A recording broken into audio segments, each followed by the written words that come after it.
Assalamualaikum guys, today we will discuss segments of environment under introduction to environment and environmental science subject.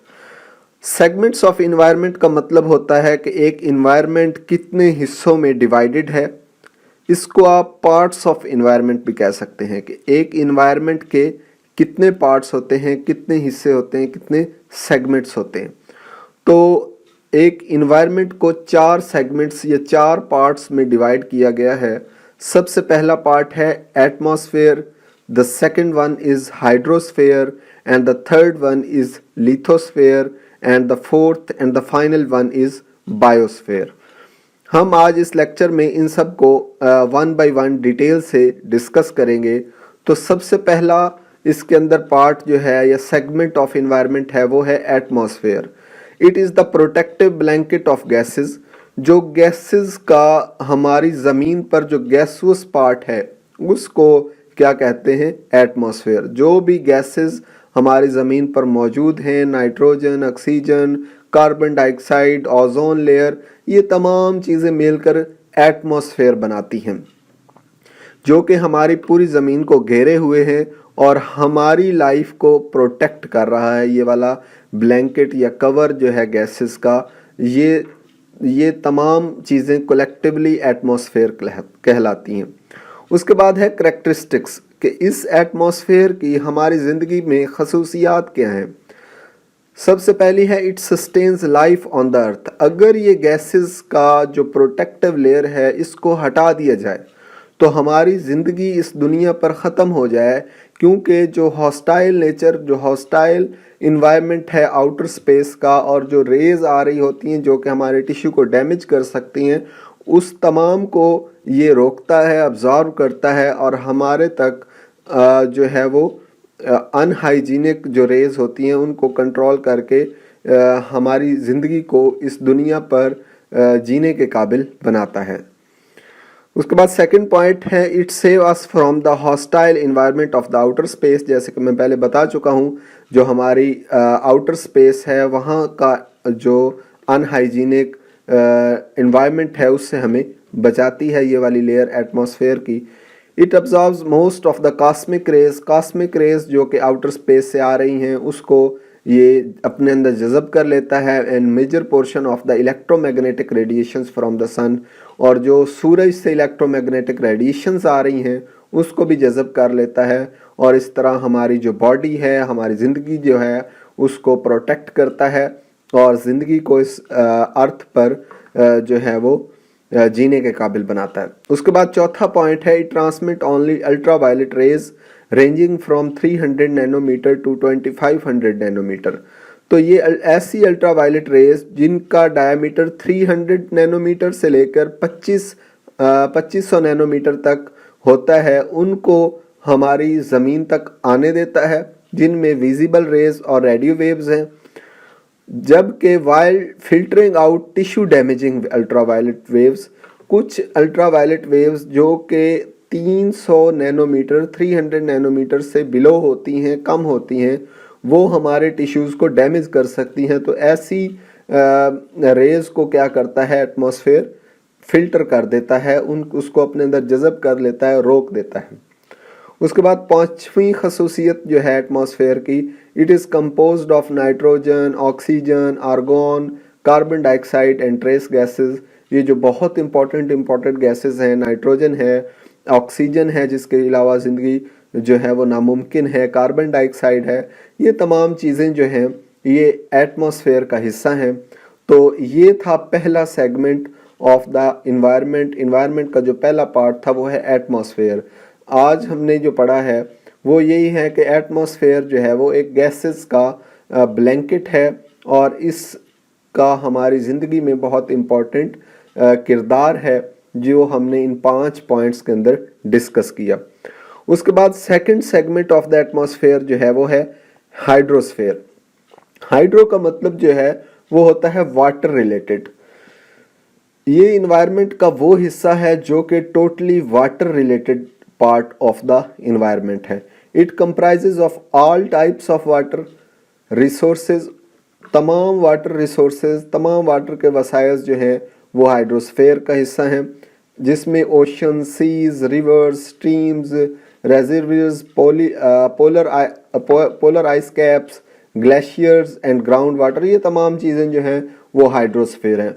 हमने पढ़ा atmosphere में क्या चीज़ें हैं, गैसेस हैं, जबकि हाइड्रोस्फीयर में क्या चीज़ें हैं, पानी के रिलेटेड तमाम चीज़ें जो हैं, वाटर रिसोर्सेज, वो तमाम चीज़ें कौन सी हैं, hydrosphere part of the environment. इसकी करेक्टरिस्टिक्स हमने जो पहला पॉइंट पढ़ना है, about 97% of the earth's water supply is in ocean form. जो समंदरों में है पानी वो है 97%, पूरी दुनिया का 97% पानी जो है वो ओशंस में मौजूद है। About 2% of the water resources are locked into the polar ice caps and glaciers. Glaciers जो बर्फ़ के पहाड़ होते हैं, उनमें इस पूरी दुनिया का 2% पानी वहाँ पे मौजूद है।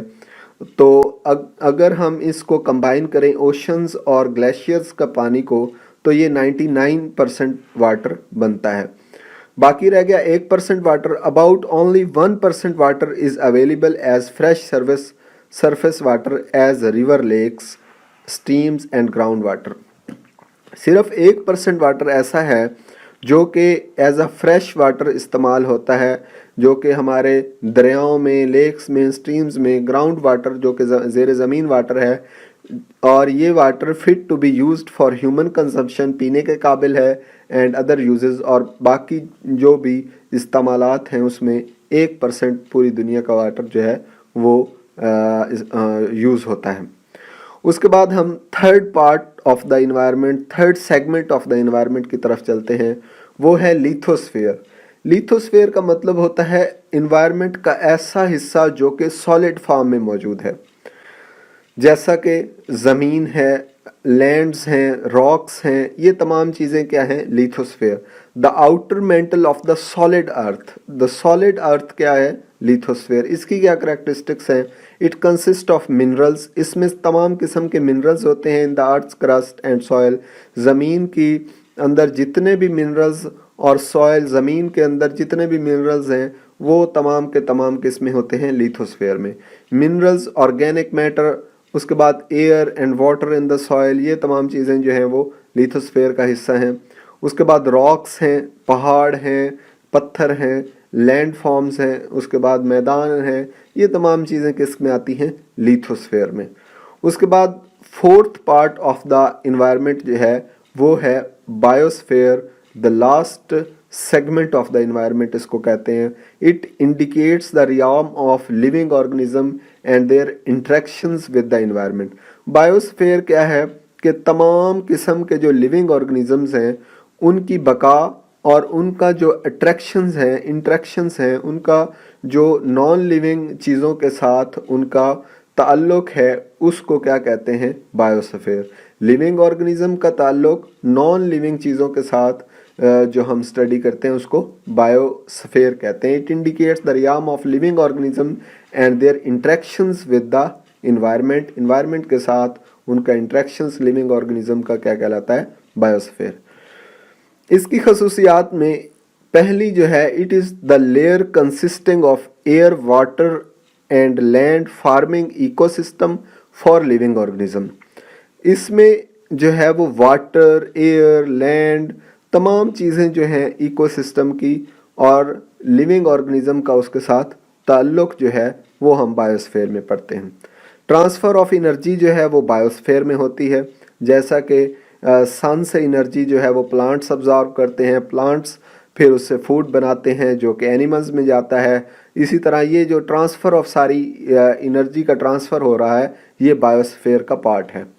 It is made up of biotic, abiotic and energy components. ये जो बायोस्फीयर है ये बायोटिक, बायोटिक का मतलब होता है जानदार, एबायोटिक का मतलब होता है नॉन लिविंग, गैर जानदार चीज़ें, और एंड एनर्जी कंपोनेंट्स, ये तमाम चीज़ें जो हैं वो बायोस्फीयर का हिस्सा हैं।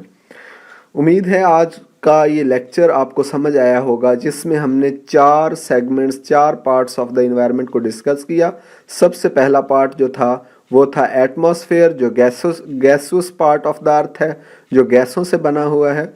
और दूसरा जो पार्ट था वो था हाइड्रोस्फीयर, जो पानी से बना हुआ है, वाटर रिसोर्सेज तमाम उसके अंदर आते हैं।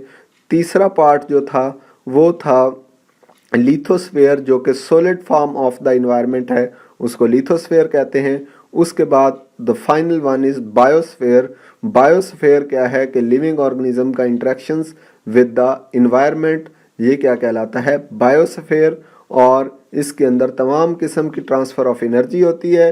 बायोटेक कंपोनेंट्स, ये तमाम चीज़ें किस में आती हैं, बायोस्फीयर में। आज का ये लेक्चर अगर आपको समझ आया तो प्लीज़ चैनल को ज़रूर सब्सक्राइब कर दें। Thank you very much.